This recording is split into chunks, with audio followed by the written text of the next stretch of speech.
Ju njohim me edicionin informativ të lajmeve. Kjo është Radio 7.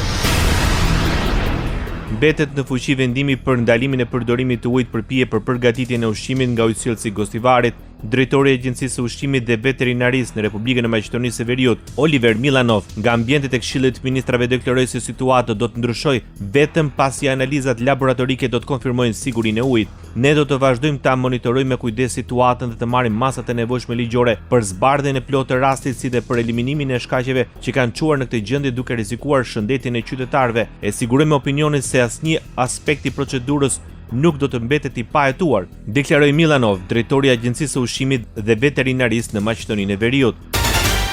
Kryeministri Edi Rama mbron paketën e maleve, një prej projekteve të qeverisë për të ardhur në ndihmë zhvillimit të turizmit në zonat malore. Përmes rrjeteve sociale, kreu i qeverisë shqiptare sqaroi edhe një herë nismën, ndërsa nuk munguan kritikat për qasjen e protestuesve ndaj këtij projekti.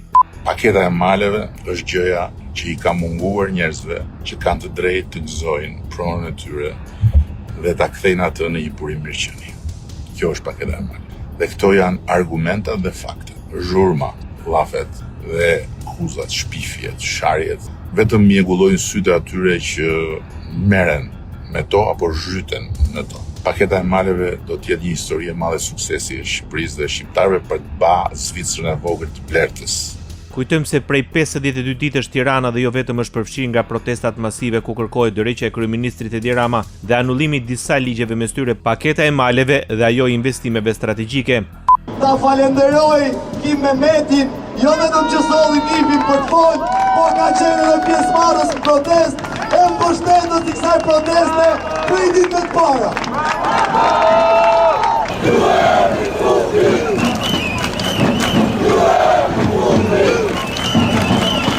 Radio 7, zëri pozitiv i qytetit. Pranohen dorëheqjet e prokurorëve serb nga ushtruesit e detyrës së presidentes Albulena Axhiu. Përmes rrjeteve sociale Axhiu njoftoi se nënshkroi dekretet për lirimin nga detyra të 7 prokurorëve nga komuniteti serb, duke përmbyllur zyrtarisht procesin e nisur me dorëheqjet e tyre në vitin 2022. Ky veprim vjen një ditë pasi Këshilli Prokurorial refuzoi kërkesën e tyre për tërheqjet e dorëheqjeve. Axhiu deklaroi se vendimi është në përputhje me kushtetutën dhe ligjet e Kosovës. Ajo theksoi se askush nuk mund të pengojë funksionimin e institucioneve apo të krijojë paqartësi juridike përmes proceseve të papërfunduara. Axhiu deklaron se shteti do të vazhdojë të veprojë në mbrojtje të rendit kushtetues dhe integritetit institucional.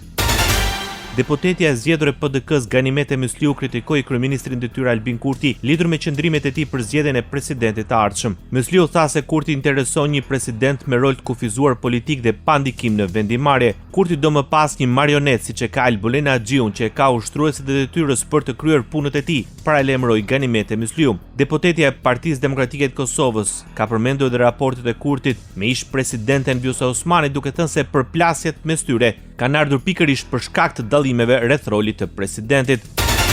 Kosova është e përfshirë në zonën me nivelin më të lartë të rrezikut në raportin e publikuar nga Parashikimi Evropian i motit. Paralajmërohet një shpërthim i fuqishëm i motit ekstrem gjatë së martës deri në orët e para të së mërkurës. Sipas Estofex, niveli 3 i alarmit të shpallur për një pjesë të Italisë, Kroacisë Jugore, Bosnjës Jugore, Malit të Zi dhe Kosovës. Rreziku parashikohet nga një breshër i madh, era shkatruese dhe në një mas më të vogël tornadot. Në analizën e publikuar, meteorologët e Estofex paralajmërojnë se situata atmosferike mund të rezultojë në një nga episodet më të fuqishme të motit ekstrem në rajon gjatë kësaj vere.